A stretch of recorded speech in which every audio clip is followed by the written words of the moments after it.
Supreme court का एक latest judgement जो कि आईपीसी की धारा सेक्शन 498A से रिलेटेड है। यह जजमेंट हाल ही में दिसंबर मंथ का आया है। इस जजमेंट में जो इम्पोर्टेंट बात यह थी कि सेक्शन 498 आईपीसी के तहत पति की जो गर्लफ्रेंड या रोमांटिक पार्टनर को आरोपी नहीं बनाया जा सकता। सुप्रीम कोर्ट का यह एक अहम फैसला। नमस्कार दोस्तों, आपका स्वागत है हमारे चैनल पे, जहां हम आपको बताते हैं कानून के मुद्दों से जुड़ी हर बड़ी खबर और उनके महत्वपूर्ण पहलू। आज हम लोग बात करेंगे सुप्रीम कोर्ट के एक ऐतिहासिक फैसले की, जिसमें यह कहा गया कि धारा 498A आईपीसी के तहत पति की जो गर्लफ्रेंड या कोई रोमांटिक पार्टनर को आरोपी नहीं बनाया जा सकता। यह फैसला लाखों मामलों पर असर डाल सकता है, तो इस वीडियो को अंत तक देखें और समझे इसके मुख्य आधार।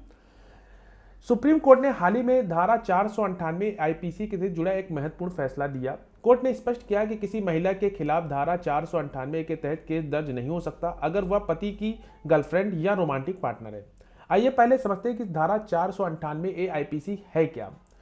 सेक्शन 498 आईपीसी जहां महिला को पति या ससुराल वालों द्वारा मानसिक और शारीरिक क्रूरता से बचाने के लिए बनाया गया कानून।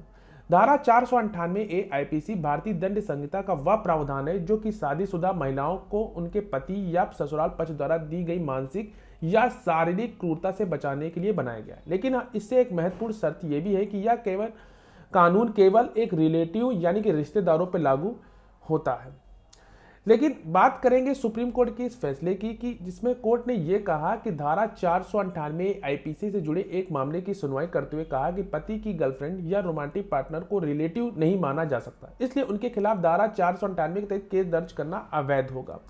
498 केवल पति, सास, ससुर और रिश्तेदारों पर ही लागू होता है और गर्लफ्रेंड या रोमांटिक पार्टनर इसमें शामिल नहीं है। इस फैसले के कुछ महत्वपूर्ण आधार हैं जिन्हें समझना बहुत ज्यादा जरूरी है। इनको 3 भागों में बांटा गया है। पहला यह है कि रिलेटिव की परिभाषा बताई गई है इस जजमेंट।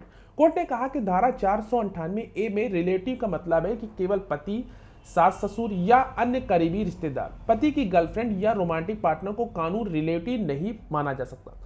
दूसरा यह था कि 498A का उद्देश्य यह प्रावधान महिलाओं को उनके ससुराल में क्रूरता से बचाने के लिए, न कि पति के विवाहोत्तर संबंधों को दंडित करने के लिए। तीसरा यह था कि गैर संबंधित व्यक्तियों को शामिल करना और अनुचित। अगर पति की गर्लफ्रेंड को आरोपी बनाया गया है तो यह कानून के दायरे को अनावश्यक रूप से बढ़ा देगा। तो 498 का उद्देश्य रिश्तों में क्रूरता को रोकना, न कि विवाहोत्तर संबंधों को दंडित करना है।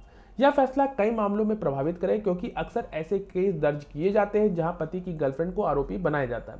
कोर्ट इस तरह के मामलों को खत्म करने की दिशा में यह स्पष्टता दी है।